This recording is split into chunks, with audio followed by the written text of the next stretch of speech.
Hello बच्चों, आप सभी लोगों का हमारे YouTube चैनल PCM मास्टर जी में स्वागत है।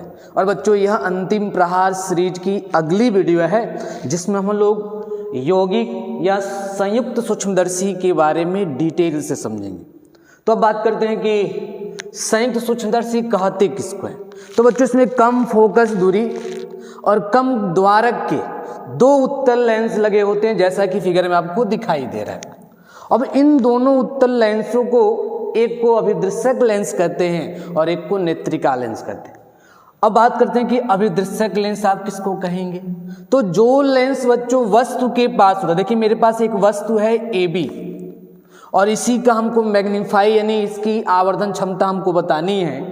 तो जो लेंस बच्चों वस्तु के पास होता है, मतलब वस्तु के पास कौन सा लेंस है, ये वाला है, इस लेंस को हम बोलते हैं अभिदृश्यक लेंस।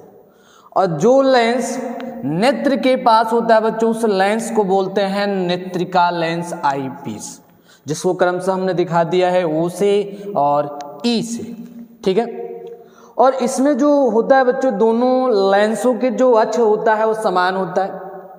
और जो हमारा अभिदृश्यक लेंस है, इस लेंस की फोकस दूरी और द्वारक नेत्रिका लेंस से फोकस दूरी और द्वारक कम होती है, ठीक है बच्चों।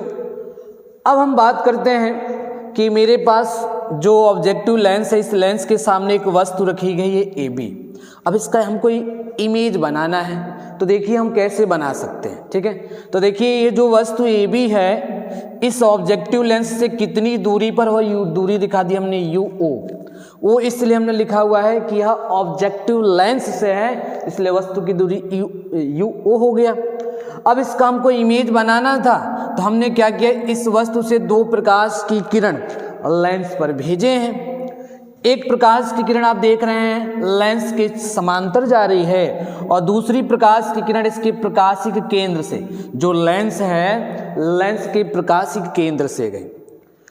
जब ये दोनों प्रकाश किरण आगे बढ़ी और लेंस से अपवर्तन करी, तो देखिए यह प्रकाश किरण लेंस से अपवर्तन के पश्चात आप जानते हैं कि मुख्य अक्ष के समांतर जाने वाली प्रकाश की किरण लेंस से अपवर्तन के पश्चात कहाँ से जाती है, फोकस से जाती है। तो यह इस फोकस से चली गई। किसी लेंस में दो फोकस होते हैं, तो इधर वाले फोकस को हमने F' O से दिखाया है और इसको हमने FO से दिखाया है, ठीक है बच्चों। अच्छा, तो ये ऑब्जेक्टिव लेंस की फोकस है, इसलिए हमने FO दिखाया है। ये हमारा द्वितीयक फोकस है, ये हमारा प्रथम फोकस है। और एक प्रकाश की किरण ऐसे जा रही है प्रकाशिक केंद्र से, और आप जानते हैं कि प्रकाशिक केंद्र से जाने वाली प्रकाश की किरण बिना विचलित हुए सीधे निकल जाती है। तो इस वजह से बच्चों इनका जो इमेज बना इस पॉइंट पर जाके बना, यानी जो हमारा अभिदृश्यक लेंस है, जो वस्तु U दूरी पर थी उसका इमेज हमको VO दूरी पर इस पॉइंट पर मिला। और इस इमेज का मैं नाम दे दिया हूँ A' और B', क्योंकि वस्तु की हाइट यहाँ पे H है, तो हमने यहाँ पे हाइट हमने क्या मान लिया है, H' मान लिया है, ठीक है। अच्छा, अब हम बात करते हैं नेत्रिका लेंस की।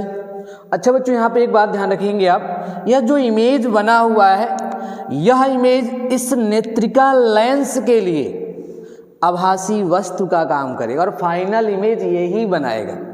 यानी इसने जो इमेज बनाया है वह इस सेकंड लेंस के लिए, जो नेत्रिका लेंस है उसके लिए यह वस्तु का काम करेगा और फाइनल इमेज यह बनाएगा। तो देखिए अब हमको इमेज बनाना है, तो हमने क्या किया, इस वस्तु से दो प्रकाश की किरण इस लेंस पर भेजे और लेंस पर भेजने के बाद वह दोनों प्रकाश की किरण लेंस से अपवर्तन करेंगी और अपवर्तन के पश्चात जिस बिंदु पर जाकर मिलेंगी वहीं पर जाकर इमेज उसका बन जाएगा। तो देखिए हमने क्या किया, एक प्रकाश की किरण को मुख्य अक्ष के समांतर भेज दिए हैं, और आप जानते हैं कि मुख्य अक्ष के समांतर जाने वाली प्रकाश की किरण लेंस के फोकस से जाती है। तो देखिए यहाँ से जिस पॉइंट पे ये कट की है, इस लेंस की फोकस है, मैं इसको देख देता हूँ FE, नेत्रिका लेंस की फोकस, ये प्रथम फोकस है।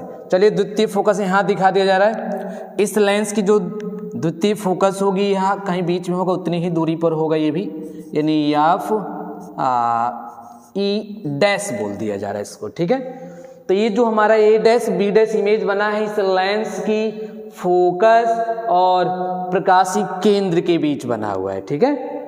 अच्छा, तो हमने क्या भी किया, एक प्रकाश की किरण को समांतर भेजा और समांतर जाने वाली प्रकाश की किरण फोकस से चली गई। दूसरी प्रकाश की किरण को हमने क्या किया, प्रकाशिक केंद्र से भेज दिया, जो इस लेंस का प्रकाशिक केंद्र है वहां से हमने भेज दिया। और ये दोनों प्रकाश की किरण जब आगे बढ़ रही थी तो आगे जैसे जैसे बढ़ती जाएंगी बच्चों, इमेज से पता चल रहा है कि और ये सेपरेट होती जाएंगी।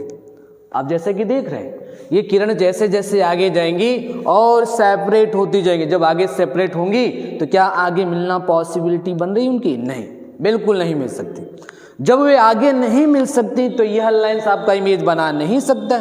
तो हमने क्या किया, इन दोनों प्रकाश की किरण को पीछे बढ़ाना स्टार्ट किया। यानी चलो भाई जब उधर नहीं मिलोगी तो हम पीछे जबरदस्ती तुमको मिलाएंगे। तो हमने क्या किया, इन दोनों प्रकाश की किरण को पीछे बढ़ाना स्टार्ट किया और जाके ये दोनों प्रकाश की किरण इस पॉइंट पर मिली। जब इस पॉइंट पर मिली तो बच्चों इस लेंस ने इसका फाइनल इमेज यहाँ बना दिया और इस इमेज का मैंने नाम दिया है ए डबल डैश और बी डबल डैश, ठीक है।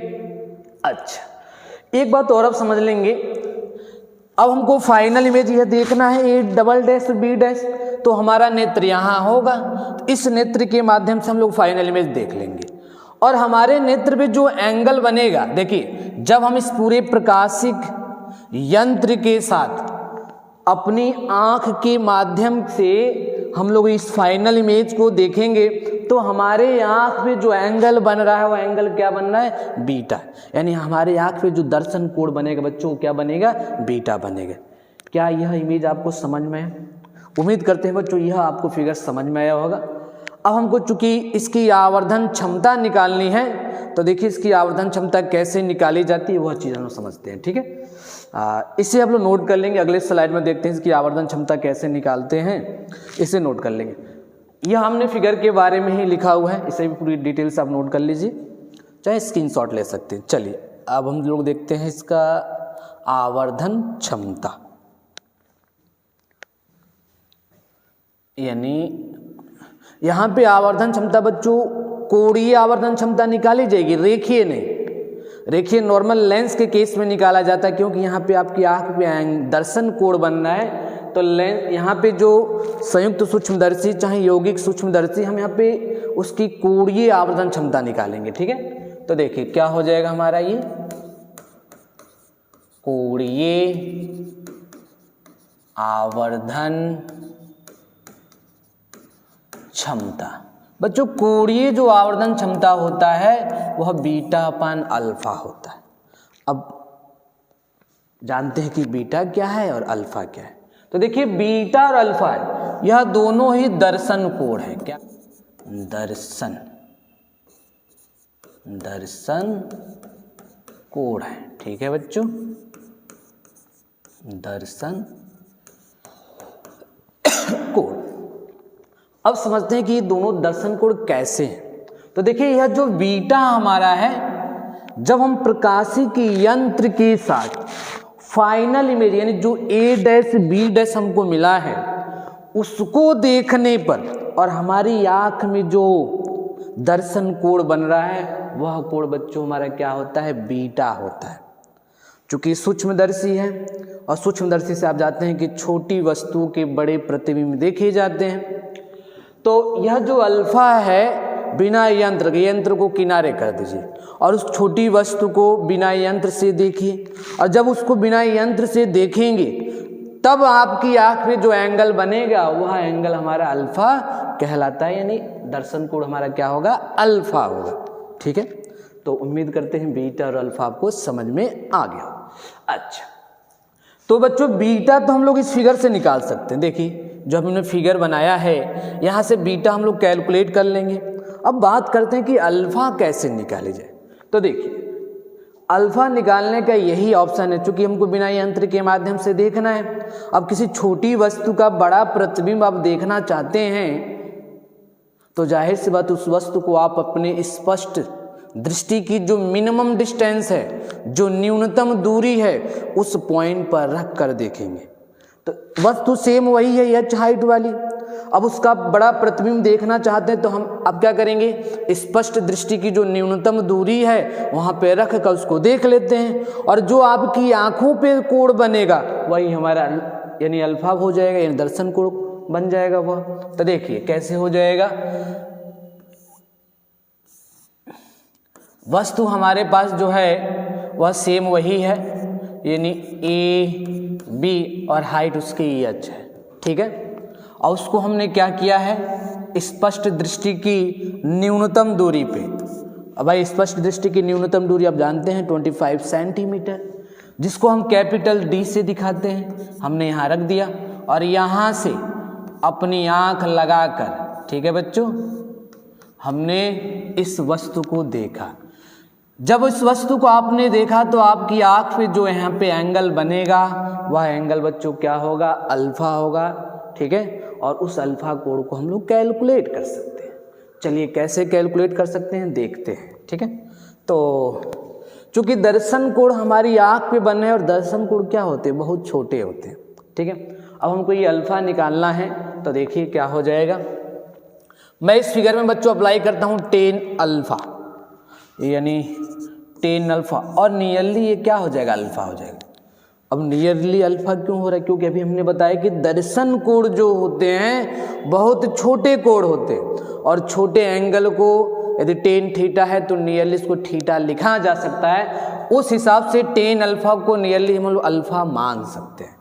तो देखिए क्या हो जाएगा, 10 अल्फा है तो आप जानते हैं कि 10 थीटा बराबर लंब बटे आधार होता है। तो थीटा के सामने एक भुजा लंब, यानी क्या हो गई, ये एच हो गई, और आधार बच्चों क्या है, डी है। तो हमने तो अल्फा की वैल्यू फाइंड आउट कर लिया, जो क्या निकल के आया, एच अपान डी आया। अब हम बात करते हैं बीटा की वैल्यू की।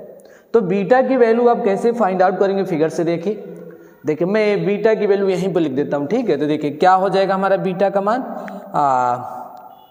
यहाँ से चूंकि दर्शन कोण है तो छोटा ही बनेगा आँख पे, और इसको भी मैं 10 बीटा को नियरली बीटा ही मान लेता हूँ, यानी क्या हो जाएगा, ये 10 बीटा नियरली क्या हो जाएगा, बीटा हो जाएगा। और 10 थीटा लंब बटे आधार, तो थीटा के सामने एक भुजा लंब हो गई, और लंब के रूप में आप देख रहे हैं कि एच डैश है, क्या है, एच डैश।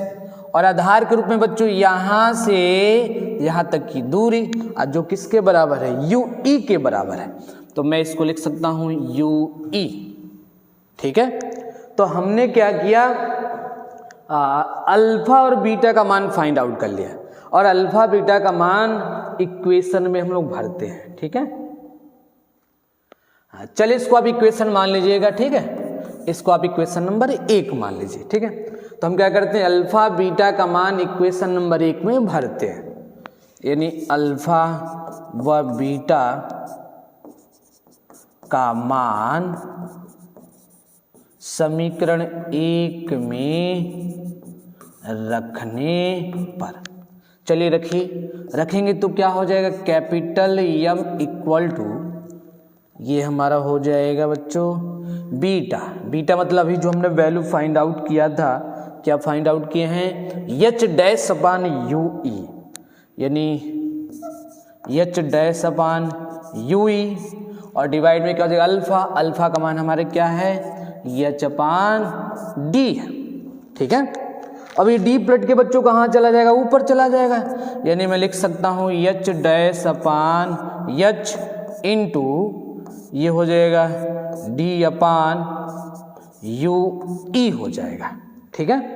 अच्छा, इसको हम क्या करते हैं, इक्वेशन नंबर बच्चों मान लेते हैं, सेकंड मान लेते हैं, ठीक है। यानी अल्फा बीटा का मान हम इसमें भर दिए हैं और इक्वेशन हमको यह मिला हुआ है, ठीक है। अच्छा, अब बच्चों हम लोग रेखीय आवर्धन का फार्मूला अप्लाई करते हैं, और सबसे पहले अप्लाई करते हैं हम लोग हैं ऑब्जेक्टिव लेंस पर, यानी जो हमारा अभिदृश्यक लेंस है इस पर हम लोग अप्लाई करते हैं, ठीक है। तो मैं यहीं पे अप्लाई कर देता हूँ, देख लीजिए बगल में। तो इस लेंस पे हम लोग रेखीय आवर्धन का फार्मूला अप्लाई कर रहे हैं, तो क्या हो जाएगा, यम इक्वल टू, ध्यान से देखिए तो क्या होता है, प्रतिबिंब की लंबाई यानी एच डैश अपान वस्तु की लंबाई यानी h। ये बराबर किससे होता है, v अपान u के बराबर होता है। ठीक है, v अपान u यानी v के जगह पे बच्चों क्या है हम देख रहे हैं v o है और u हमारे क्या है u o है। अब देखिए दूरी जब मेजरमेंट करेंगे तो यह दूरी तो पॉजिटिव है, लेकिन जब इसके इधर नापते हुए जाएंगे तो यह दूरी नेगेटिव हो जाएगा, तो अब नेगेटिव साइन लगा दीजिए। ठीक है, यानी यह हमने लिखा है लेंस सूत्र से, लेंस के आवर्धन जो सूत्र होता है वो हमने फार्मूला अप्लाई किया है, यानी आवर्धन सूत्र से। यह बच्चों हमने लिखा है आवर्धन सूत्र से।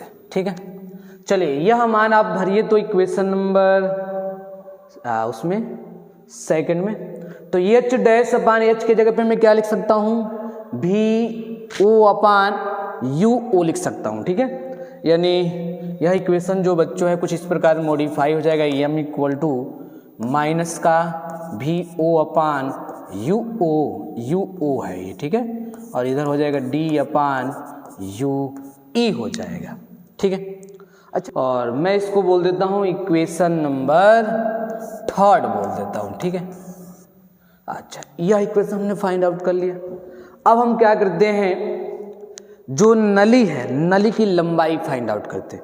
भाई जो सूक्ष्मदर्शी है सूक्ष्मदर्शी की वो तो हमने उसका रे डायग्राम हमने फिगर में दिखाया है। एक्चुअल में ये दोनों सेटअप तो एक नली में होती हैं, सूक्ष्मदर्शी की पतली सी नली में। ठीक है, तो नली की लंबाई कितनी होगी वो अभी हम लिख लेते हैं यहाँ पे, नली की लंबाई, नली की लंबाई। तो बच्चों नली की जो लंबाई होगी इस फिगर के माध्यम से यदि आप देखें तो देखिए किसके बराबर होगा, यह दूरी और यह दूरी जोड़ दिया जाए, यह दूरी हमारा भी ओ है और यह दूरी क्या है यू ई है। ठीक है, तो दोनों को जोड़ेंगे तो क्या हो जाएगा, ये हो जाएगा हमारा भी ओ प्लस यू ई, यह हमारी नली की लंबाई हो जाएगी। ठीक है, हाँ चलिए इसको इक्वेशन नंबर हम बोल देते हैं 4 बोल देते हैं। ठीक है, अच्छा इसे आप नोट कर लेंगे। अब हम इसके कंडीशन पढ़ेंगे, स्पेशल कंडीशन, कि जो हमारा फाइनल इमेज बन रहा है बच्चों यदि वह स्पष्ट दृष्टि की न्यूनतम दूरी पर बने तब आवर्धन क्षमता क्या होगा, और जब अनंत दूरी पर यानी दूर बिंदु पर बने तब उसकी आवर्धन क्षमता कितनी होगी वह हम लोग देखेंगे। बस कुछ करना नहीं, इसी फार्मूले में बस उसकी वैल्यू भरनी रहेगी, कुछ करना नहीं है। देखिए ध्यान से देखिएगा। ठीक है, तो इसे आप नोट कर लीजिए। अब इसकी विशेष स्थितियां देखते हैं हम लोग, विशेष स्थितियां। तो बच्चों इसकी जो विशेष स्थितियां होंगी, सबसे पहली स्थिति हम यह मान लेते हैं कि जो हमारा अंतिम इमेज है वह कहाँ बन रहा हो, स्पष्ट दृष्टि की, चलिए अनंत दूरी पर मान लेते हैं पहले केस में। ठीक है, यानी यदि अंतिम प्रतिबिंब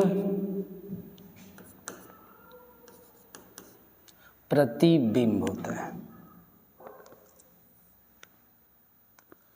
प्रतिबिंब अनंत दूरी पर हो, अनंत दूरी पर हो, तो भाई फाइनल इमेज बना कौन है, हमारा नेत्रिका लेंस बना रहा है। तो नेत्रिका लेंस जब फाइनल इमेज इनफाइनाइट पर बना देगा तो उस केस में हमको उसकी आवर्धन क्षमता देखनी है। ठीक है, तो देखिए हम अप्लाई करेंगे लेंस सूत्र, लेंस सूत्र से। लेंस सूत्र आप जानते हैं नेत्रिका लेंस पे ही अप्लाई करेंगे क्योंकि फाइनल इमेज वही बना रहा है। तो क्या हो जाएगा 1/f equal to 1/ve minus 1/ue हो जाएगा, नेत्रिका लेंस पे अप्लाई किया जा रहा है। ठीक है, अच्छा तो क्या हो जाएगा 1/fe और इमेज तो इनफाइनाइट पे बन रहा है तो क्या हो जाएगा इनफाइनाइट और माइनस का 1/ue। अच्छा बच्चों ये ध्यान से देखिए कि जो हमारा UE है वह लेंस के इस साइड है और मैं इस दूरी को निगेटिव लिखूंगा क्योंकि जब हम दूरी का मेजरमेंट करते हैं तो प्रकाशिक केंद्र के उधर जाएंगे तो पॉजिटिव और इधर जाएंगे तो निगेटिव, तो यह दूरी हमारी क्या हो जाएगी, निगेटिव हो जाएगी। यानी क्या लिख सकते हैं, माइनस का यू ई, तो आप देख रहे हैं इसको पलट दे, माइनस में प्लस हो जाएगा, इसको पलट दीजिए तो क्या हो जाएगा हमारा एफ ई बराबर ये हो जाएगा यू ई।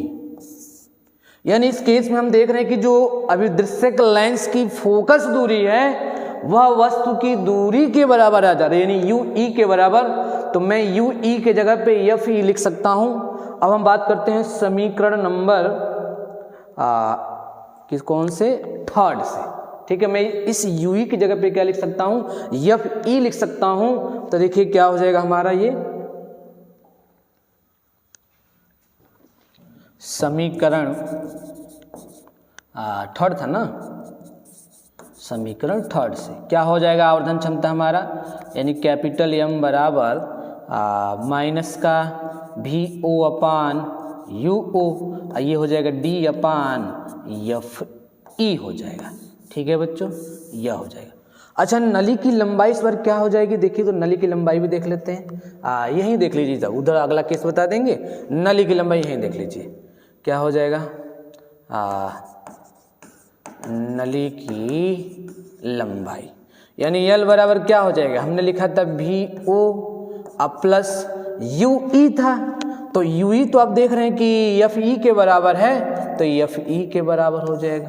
और इस केस में आप देख रहे हैं कि जो हमारा इमेज है, नेत्रिका लेंस के सामने जो वस्तु है वह वस्तु कहाँ चली गई, फोकस में चली गई। जब भी कोई वस्तु फोकस होती है तो इमेज कहाँ बनता है हमारा, इनफाइनाइट पर बनता है। और इस केस में जो हमारा एल की वैल्यू होगी वह क्या हो जाएगी, एल मैक्सिमम हो जाएगी। ठीक है, नली की लंबाई इस केस में मैक्सिमम होगा, है ना। अच्छा, अब हम बात करते हैं सेकंड केस की बच्चों। यहाँ सेकंड केस देख लीजिए, यदि अंतिम प्रतिबिंब न्यूनतम दूरी पर बने, है ना, यदि अंतिम प्रतिबिंब न्यूनतम दूरी पर बने तो आप जानते हैं कि स्पष्ट दृष्टि की न्यूनतम दूरी 25 सेंटीमीटर, और 25 सेंटीमीटर को हमने बताया है कि आप उसको कैपिटल डी मान सकते हैं। तो क्या हो जाएगा, एफ ई जो नेत्रिका लेंस के सामने वस्तु की पोजीशन है, अब वो कहाँ चला गया, डी पर चला गया। ठीक है, पुनः फार्मूला यूज करेंगे लेंस सूत्र। तो लेंस सूत्र से क्या हो जाएगा, 1/f इक्वल टू 1/v। अब v के जगह पे बच्चों ये, तो ये माइनस डी हो जाएगा। क्यों माइनस होगा, क्योंकि यह दूरी लेंस की लेफ्ट साइड है तो नेगेटिव, और -1/ue, और ue भी वस्तु भी इसी साइड में है तो ये भी नेगेटिव, तो नेगेटिव नेगेटिव पॉजिटिव हो जाएगा, यानी 1/, क्या हो जाएगा, d प्लस 1/, ये माइनस रहेगा तो इधर हमारा क्या हो जाएगा, ये प्लस का ue हो जाएगा। इस माइनस वाले को उठा के इधर भेजेंगे तो प्लस में चला जाएगा, यानी 1/u equal to 1/f plus 1/d हो जाएगा। ठीक है, तो देखिए हमको यहाँ से 1/u का मान पता चल गया है, यह वैल्यू मिला है, और यही मान बच्चों इक्वेशन नंबर सेकंड में हम लोग भर देंगे। देखिए 1/u है ना डिवाइड में, उसके जगह पे वो वैल्यू भरी जाएगी। ठीक है, तो चलिए हम लोग भरते हैं, देखते हैं क्या हो रहा है। तो समीकरण 3 था हमारा, समीकरण 3 से क्या हो जाएगा, जो आवर्धन क्षमता कैपिटल एम इक्वल टू होगा माइनस का भी ओ अपान यू ओ, यहाँ पे डिवाइड में डी है ही है, और 1/u के जगह पे जो नंबर होगा यह हो जाएगा, यानी हमारा ये हो जाएगा 1/f प्लस 1/d हो जाएगा। ठीक है, यह नंबर होगा, देखिए यही होगा ना। हाँ ठीक है, अब इस d के अंदर मल्टीप्लाई कर देते हैं, तो मल्टीप्लाई करेंगे तो आपको जो वैल्यू मिलेगी यहाँ से क्या मिलेगी, देखिए तो माइनस का भी ओ अपान यू ओ, और मल्टीप्लाई करेंगे तो ये d से d कट जाएगा, 1 हो जाएगा, तो 1 प्लस मैं लिख देता हूँ d upon F E, d upon F E. यह आवर्धन क्षमता उस केस में मिली है जब फाइनल इमेज कहाँ बना है, स्पष्ट दृष्टि की न्यूनतम दूरी पर बना है। ठीक है, अच्छा अब बात करते हैं नली की लंबाई। इस केस में नली की लंबाई क्या होगी, जरा देखिए तो नली की जो लंबाई होगी, नली की लंबाई कैपिटल एल बराबर VO प्लस UE का मान चाहिए हमको। अच्छा यहाँ से UE का मान हम लोग निकाल सकते हैं, देखिए कैसे निकालें, क्रॉस मल्टीप्लाई करिए तो इसका करेंगे तो ये हो जाएगा D प्लस FE अपान D इंटू क्या हो जाएगा, FE हो जाएगा, नहीं हो जाएगा। इसको पलट दीजिए, अब पलटेंगे तो क्या हो जाएगा, UE equal to DFE upon FE plus D हो जाएगा। यानी UE का मान बच्चों यह मिलेगा, वही मान आप यहाँ भर सकते हैं, तो क्या हो जाएगा DFE upon FE plus D। ठीक है, तो यह हमारी नली की लंबाई निकल के आ जाएगी, और इस केस में नली की लंबाई मिनिमम हो जाएगी, यानी क्या हो जाएगा, L इज मिनिमम। ठीक है बच्चों, तो हमने इस वीडियो में बच्चों डिटेल से हमने संयुक्त सूक्ष्मदर्शी के बारे में अध्ययन किया है कि संयुक्त सूक्ष्मदर्शी कैसे वर्क करती है। जब फाइनल इमेज इनफाइनाइट पर हो तब आवर्धन क्षमता क्या होगी, फाइनल इमेज स्पष्ट दृष्टि की मिनिमम डिस्टेंस पर हो तब आवर्धन क्षमता क्या होगी, नली की लंबाई क्या होगी, वह पूरा हमने डिटेल से पढ़ लिया। इसे आप लोग नोट कर सकते हैं। ठीक है, फिलहाल इस वीडियो में इतना ही। बाकी जो नेक्स्ट टॉपिक होगा बच्चों, अब नेक्स्ट टॉपिक हम अब सोच रहे हैं कि अनसॉल्व लेके आए, अनसॉल्व भी कल से सॉल्व कराया जाएगा। ठीक है, और अनसॉल्व के माध्यम से ही सभी क्वेश्चन आपके कवर कर लिए जाएंगे, नोट कर लीजिए इसको।